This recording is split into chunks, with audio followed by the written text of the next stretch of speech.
Obviously, the Bible is an incredibly important book. I mean, even non-Christians have to recognize that biblical principles are foundational to Western culture. You can say what you want about certain parts of the Bible that you might not like for whatever reason, but without the Bible, the world would look very different today, and not in a good way. I mean, if you like the idea that no one is above the law, or that you can't be jailed just because one person accused you of something without evidence, well, you can thank the Bible for those basic legal rights. But the positive influence of the Bible extends way beyond the boundaries of Western law. The Bible has exerted a very powerful, and in many cases foundational influence in the fields of religion, well, obviously, but also government, science, economics, the arts, education, family.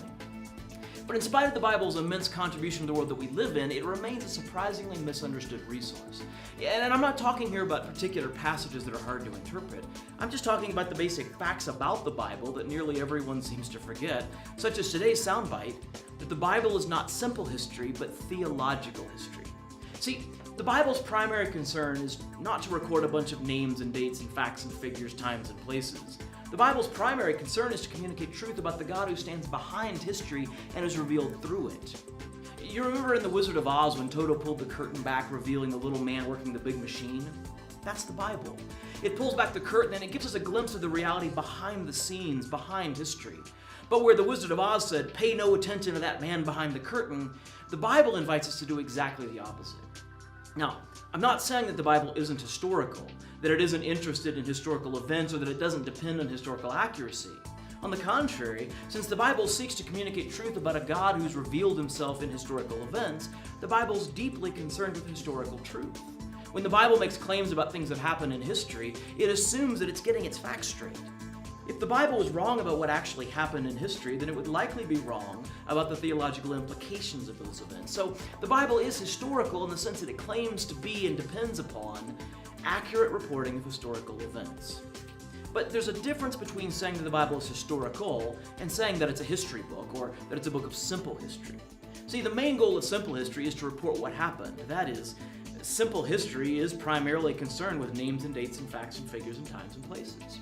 That's what I mean by simple history, a primary concern with historical data. But see, the Bible is only concerned with historical data insofar as that data pulls back the curtain and reveals the truth about who God is and what He's like and what He wants from us. And Christians often forget that simple fact, and we end up treating the Bible as though it were nothing more than a report of what happened in the past, of what God did. And sometimes we do that, I think, because we get so caught up in defending the historical accuracy of the Bible that we forget the forest for the trees. We get so caught up in proving that a particular historical claim in the Bible is factually accurate that we forget to ask why the Bible reported that historical fact in the first place. And by doing that, we miss out on a lot of what God has to say. Non-Christians and skeptics often make the same mistake of treating the Bible as though it were simple history, and consequently they make unfair accusations against it, like saying that one gospel contradicts another simply because they don't report all of the exact same facts, or because they present their facts in a different order. See, simple history is usually pretty concerned with chronological sequence. But the Bible often groups things together not because they're connected chronologically, but because they're connected thematically. For instance, in Matthew, there's a huge chunk of parables right in the middle of the gospel. Is that because Jesus woke up one morning and just decided to speak in parables for a few days? No, Matthew's just grouped together all of the parables.